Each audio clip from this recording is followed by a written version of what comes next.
नमस्कार। आज की इस भू-राजनीतिक समीक्षा में हम एक बेहद रोमांचक और थोड़े अप्रत्याशित विषय पर बात करने वाले हैं। वैश्विक कूटनीति की बिसात पर एक बिल्कुल नया खेल शुरू हो गया है।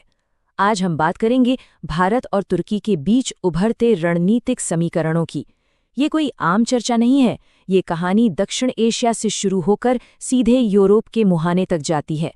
आइए देखते हैं कैसे भारत और साइप्रस के रक्षा संबंध तुर्की पर भारी पड़ रहे हैं और भविष्य के क्षेत्रीय संघर्षों की नींव रख रहे हैं। तो सबसे बड़ा सवाल जो तुरंत दिमाग में आता है, आखिर भारत भूमध्य सागर पर इतना फोकस क्यों कर रहा है? मतलब हिंद महासागर की एक प्रमुख शक्ति हजारों किलोमीटर दूर एक अलग ही भूगोल में इतनी दिलचस्पी क्यों ले रही है? अचानक से वो इलाका भारत की राष्ट्रीय सुरक्षा के लिए इतना अहम कैसे हो गया? यही वो सस्पेंस है जिसे आज हम डिकोड करेंगे। आज की इस समीक्षा में हम इन 5 मुख्य बिंदुओं पर तेजी से नजर डालेंगे। पहला, तुर्की का मिसाइल खतरा। दूसरा, भारत का साइप्रस काउंटर मूव। तीसरा, साइप्रस का रणनीतिक महत्व। चौथा, नाटो और इजरायल की बदलती भूमिकाएं। और अंत में एक संभावित क्षेत्रीय संघर्ष का पूर्वानुमान। चलिए पहले बिंदु से शुरू करते हैं, तुर्की का मिसाइल खतरा और भारत की ओर लक्षित उसकी नई क्षमताएं। हाल ही में एक अमेरिकी थिंक टैंक की रिपोर्ट आई है जिसने वाकई में रक्षा विशेषज्ञों की नींद उड़ा दी है। बात हो रही है तुर्की की नई लाइटनिंग मिसाइलों की। दावा किया जा रहा है कि इनकी रेंज उत्तरी भारत तक पहुंच सकती है। अब तक हमारी प्राथमिक चिंताएं हमेशा पाकिस्तान और चीन रहे हैं, है ना? दुनिया में ऐसे बहुत कम देश हैं जो सीधे भारत तक मार करने वाली मिसाइलों का दावा करते हैं। तो अब सवाल ये है कि तुर्की अचानक एक नई सामरिक चिंता क्यों बन गया है? यहाँ कूटनीतिक एक्शन और रिएक्शन को समझना बहुत दिलचस्प है। एक तरफ तुर्की है जो लगातार द्विपक्षीय सीमाओं को लांघ रहा है, चाहे वो यूएन में बार बार कश्मीर का मुद्दा उठाना हो या पाकिस्तान को खुलेआम सैन्य और ड्रोन सहायता देना हो। और दूसरी तरफ है भारत की एकदम सदी हुई रणनीतिक प्रतिक्रिया। भारत ने शोर शराबा नहीं किया, बल्कि सीधे भूमध्य सागर में साइप्रस के साथ अपने रक्षा संबंधों को अपग्रेड कर दिया। इसे कहते हैं एकदम सटीक कूटनीतिक चाल। और यहीं से हम आते हैं अपने दूसरे बिंदु पर, भारत का साइप्रस काउंटर मूव, यानी भूमध्य सागर में नए गठबंधन बनाना। अगर हम टाइमलाइन देखें तो 2025 से 2029 के बीच की Bharat Cyprus joint action plan बहुत तेजी से आकार ले रही है। प्रधानमंत्री मोदी और साइप्रस के राष्ट्रपति निकोस की मुलाकातों के बाद एक अहम आतंकवाद रोधी समझौता हुआ है। 2025 में ये योजना जमीन पर उतरेगी। 2027 तक रक्षा और विज्ञान में दोनों देश बहुत गहरी भागीदारी करेंगे। और सबसे बड़ी बात, 2029 तक भारत साइप्रस को ब्रह्मोस मिसाइलें भी दे सकता है। तुर्की के लिए इससे बड़ा और स्पष्ट रणनीतिक संकेत और क्या हो सकता? हमारे विश्लेषण में एक बहुत ही सटीक पुरानी कहावत का जिक्र है, भय बिन प्रीत न होए। कूटनीति में बिना डेटरेंस यानी बिना डर के कोई आपकी सीमाओं का सम्मान नहीं करता। भारत यहाँ कोई युद्ध नहीं छेड़ रहा है, बल्कि वो एक रेड लाइन ड्रॉ कर रहा है। वो साफ संदेश दे रहा है कि अगर हमारे आंतरिक मामलों में दखलंदाजी हुई तो हमारे पास भी जवाबी कार्रवाई करने के लिए बेहतरीन विकल्प मौजूद हैं। अब आते हैं तीसरे हिस्से पर, साइप्रस का रणनीतिक महत्व। आखिर इतने छोटे से देश में ऐसा क्या है? जरा इस नंबर पर गौर कीजिए, 1.3 मिलियन, यानी मुश्किल से 10 से 13 लाख की आबादी। लेकिन कूटनीति में जनसांख्यिकी से ज्यादा भूगोल बोलता है।